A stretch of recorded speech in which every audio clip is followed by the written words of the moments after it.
Hi everyone. I'm trying something a little different this time, so we'll see how it works out. But I want to go over the late Victorian age. We're finally ending our Victorian age readings. We're about to move on to the modern era. But before we do, let's go ahead and talk about these last few big pieces. So first of all, we have Oscar Wilde, and it's funny because he was such a vibrant character. Um, but when you think about his whole life story, it ends up being so tragic. He was born in 1854, died in 1900. He started in Dublin. His dad was a surgeon, and he studied at Trinity College, and then he moved to Oxford to study there, and that's where he met John Ruskin, who we've read, and Walter Pater, who's another person in the aesthetics movement who actually wrote some pretty important stuff as well that we just didn't have time to get to. Um, and anyway, Oscar Wilde ended up becoming a major disciple of this movement. He really celebrated this. He talked about it a lot.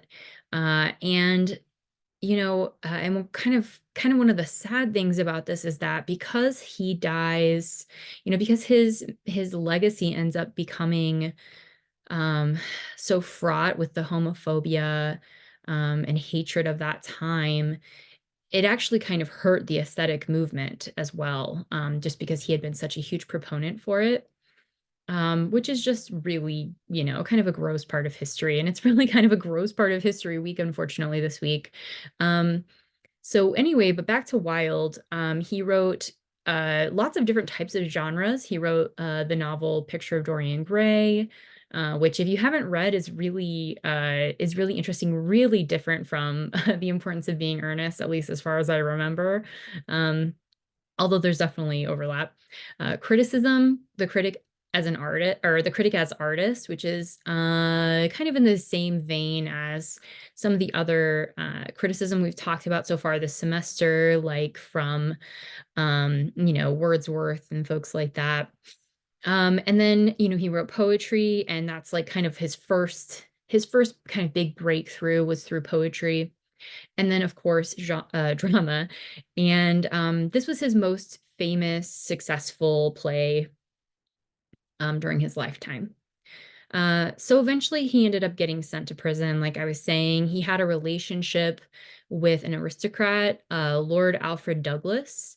So this guy didn't end up getting charged or really suffering the same kinds of consequences. And, presumably because of his wealth and status.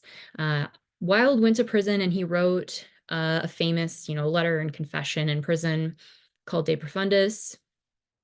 And then he was released from prison, but unfortunately he did die just 3 years after he was released, and it was a, premature death. And um, it's really sad too, because in The Importance of Being Earnest, I think it is shoot, I'm gonna get confused now, aren't I?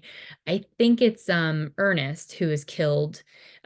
They say that the hotel clerk discovered his body or something like that, and that's actually what happened to Oscar Wilde. And so people are like, wow, isn't that ironic? It's like, yeah, it's also just devastating, right? So it's just kind of a dark part of history that just because he was gay, had this relationship, he ended up suffering so much. Okay. So The Importance of Being Earnest, in just like a huge turn, is an extremely fun, funny play. It's one of his four stage comedies, considered his masterpiece. This is something that you're definitely going to see referenced a lot. It's going to be something that I've seen staged multiple times, just going to the theater occasionally. It's just a very popular and fun play. And one of the things that I think is so fun about it and feels kind of the era, but also I think a little bit ahead of its time, is the absurdism. Um, I have a quote here from Oscar Wilde that is, he says, it has as its philosophy that we should treat all the trivial things of life seriously, and all the serious things of life with sincere and studied triviality. So, and it kind of reminds me of like Lewis Carroll, um, that kind of tone in some ways, not necessarily his play for all the way through, but even just that quote, it's just kind of like, he's twisting and he's turning and it's just kind of silly. Um, but at the same time, it does have some, I think it gives us some insight into Victorian culture, and especially things like etiquette, marriage, gender, and even sexuality potentially. One of the things to kind of think about is that after he said this, so he said this, earlier on in his life when he was still, getting the success of the play. Later on in his life, he actually said that he had wished it had had more of a message. So it's just kind of an interesting, the play. It's just kind of an interesting note, even though I really just can't imagine this play being any better. Another thing that's kind of interesting, and again, literature dork over here, but so this was originally a 4-act play, but it has basically pretty much always been staged 3 acts as far as, I mean, that's like everything I've read has said. And that's because that's how it was staged at the time. The person, sorry, I'm blanking on the name, but the person who was responsible for making these kinds of decisions, like the producer, they said to cut one of the acts, and so he did. And so basically, when we're looking at this play, we're talking about these two main characters, these two, roguish guys, rakes, um, uh, kind of a common character, right, in our Victorian lit. Algernon slash Bunbury, that's his alter ego, right? His like pseudonym.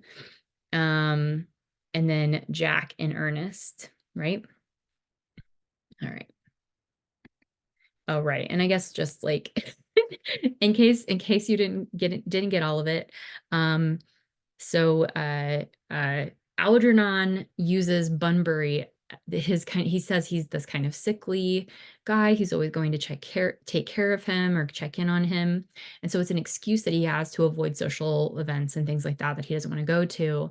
And then Jack uses Ernest in a similar way as kind of an alter ego. Both of them, it's an opportunity for them to get to live the life that they want to live. They can be more rakish. They can have, these secret lives and do things that they wouldn't be allowed to do, if people associated it with their names, but they have the ability to kind of have this, alter ego, they're Sasha Fierce or whatever. Okay. So the importance of being earnest, one of the things that you probably have noticed, and this was in our discussion, was that there's just aphorisms all over this thing. And, part of this is really adding to the humor, the tone of this play, making it feel a little more absurd, silly.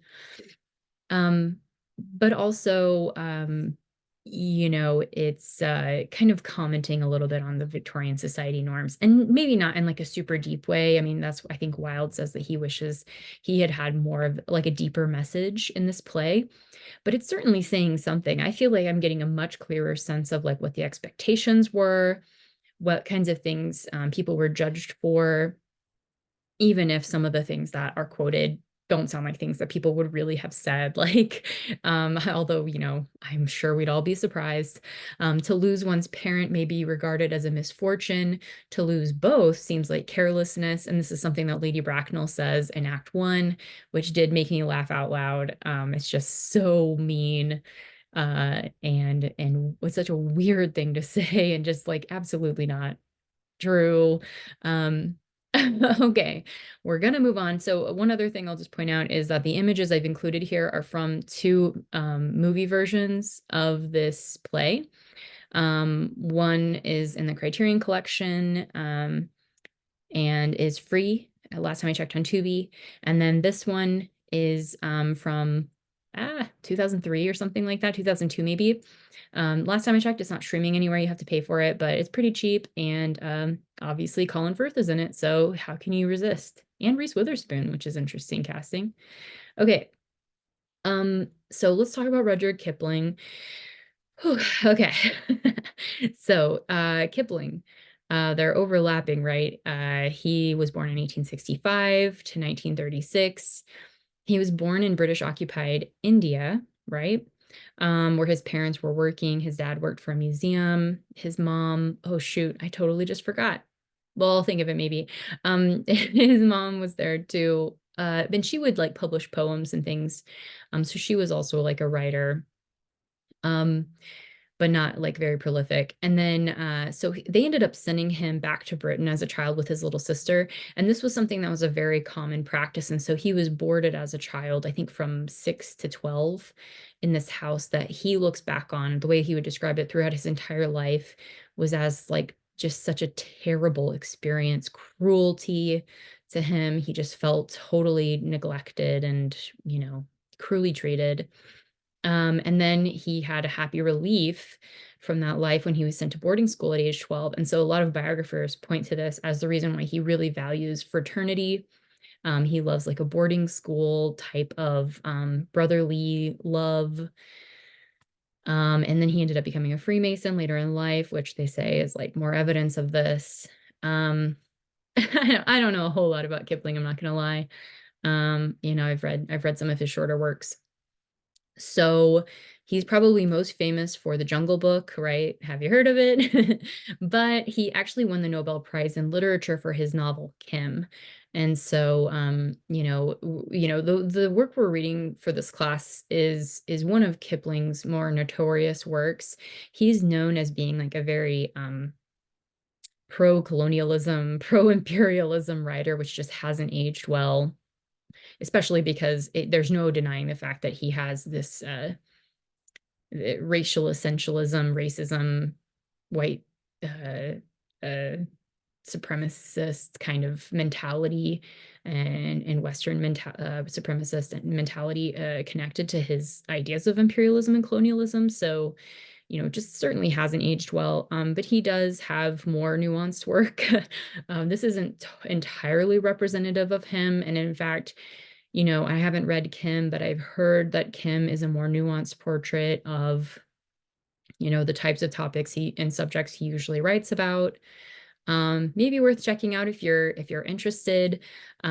I'm gonna, I might spend my time reading other things. He's not necessarily my cup of tea, but good to know and good to be able to kind of recognize this poem because it is used as a reference point in current political discussions and things like, as recent as like the Iraq War or war in Afghanistan. I can't remember one of the recent, more recent United States wars, invasions, but also and occupations, but also at the time, just like a huge reference point. People really wrote about this and responded to it. It was not representative of everyone at the time. Okay, so the white man's burden, let's talk about it. We're looking at the end of the 19th century now, right? This is 1899. And so basically what happened was there's the Spanish-American War, and Spain is losing their imperial power. I'm sorry, my mouth isn't working apparently. And so at this point, Spain is losing power. They're on the decline. And the United States is starting to gain power and gain this kind of global, impact, military strength, and then, of course, colonial and imperial identity and power. So after the Spanish-American War, America was like, they were awarded or given, these different territories. And one of the ones was the Philippines. And what ended up happening was, people in the Philippines were resistant. They did not want to be occupied by the United States or Spain, and they'd already been fighting against Spanish occupation. And the white man's burden was something that Kipling wrote to encourage Americans to, you know, uh, to um, to annex and colonize the Philippines for the good of the Filipino people, right? And again, it's like it's so gross looking back on this. But I do think it's an interesting encapsulation of a mentality that seemed much more acceptable at the time, maybe even something worth rooting for. And then, it kind of ties into these ideas that we talk about now of like manifest destiny, white supremacy, colonialism, occupation. And I mean, like, I know 1899 sounds like a really long time ago, but it's, relatively short in terms of world history. And so it's very relevant today. Um, we can see, so Kipling did write directly to Theodore Roosevelt, kind of giving him advice and encouragement about this occupation. Theodore Roosevelt, when he read The White Man's Burden, apparently he said that it was poor poetry, but that it made good sense from the expansion standpoint. So, he liked the message, but he was like, man, this poem is not very good. And I think a lot of people kind of feel that way. I don't think it's kind of a rough poem anyway. It's like extremely rigid in its meter and its like rhyme scheme, but then it also has like kind of an off, like a non-traditional at times rhyme and meter. And then also it is just kind of, I don't know, it feels like too simplistic or something. And then of course the ideas in it are so cringy that it's like hard to tell if it's that the poem's really bad or just that the ideas in the poem are so bad. It's like, is it stylistic or is it the ideas? I guess it doesn't really matter. It's bad. So anyway, so this is just from the Library of Congress, a print depicting one of the battles of the Spanish American War. We're going to end there. I'm going to keep it a little bit shorter this week, I hope. And hope you all have a good week. We're going to move on soon. So I am sad to see the Victorian era go, but excited for the next part.